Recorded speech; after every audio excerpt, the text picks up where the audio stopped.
Ustadz baru kelihatan jenggotnya. Aduh, astagfirullah. Ini dari Padil Alpisbukiyah 1 minggu yang lalu. Apakah sering dicukur? Apakah boleh? Bukankah itu sunnah Nabi? Iya, suka dicukur saya itu. Kalau getek dicukur. Kalau getek gitu. Kalau tidak getek membiasa.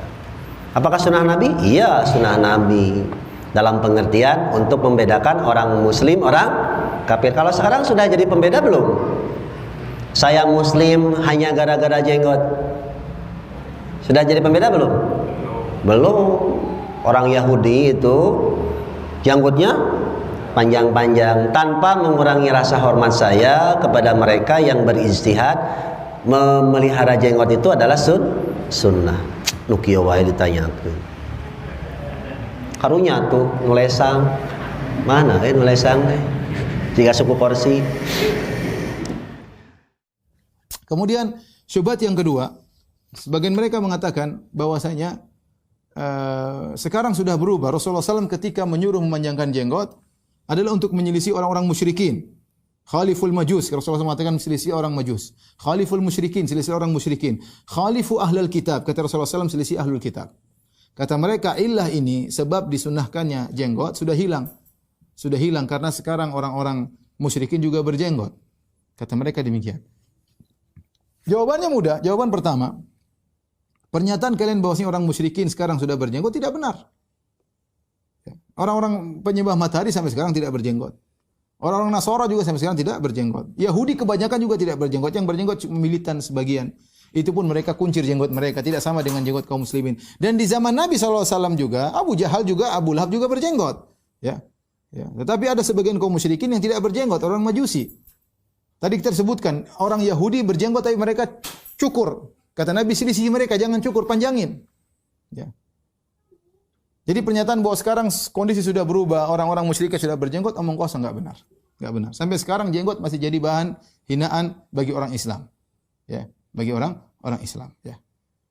Maka kita katakan kenyataan tidak menyatakan demikian.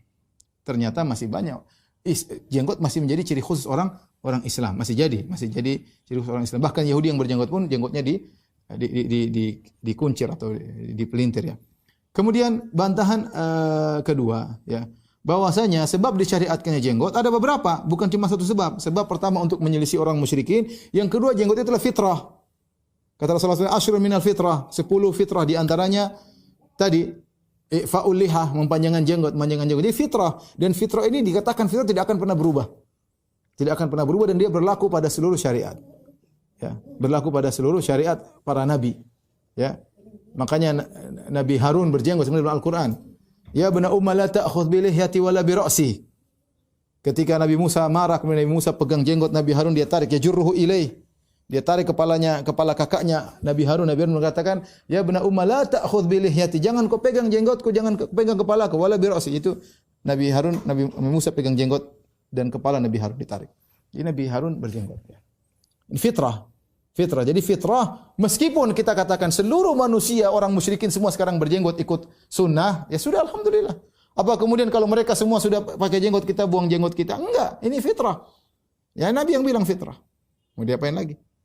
Fitrah. Ya. Kecuali hadis Nabi mau kita buang, mau kita rubah, baru hukum dari fitrah tidak menjadi fitrah. Selama dikatakan fitrah tidak akan pernah berubah hukumnya, ya tidak akan berubah hukumnya. Jadi saya ulangi, sebab disyariatkan jenggot ada beberapa sebab, di antaranya dalam rangka menyelisihi, dan itu masih berlaku sampai sekarang. Yang kedua karena fitrah,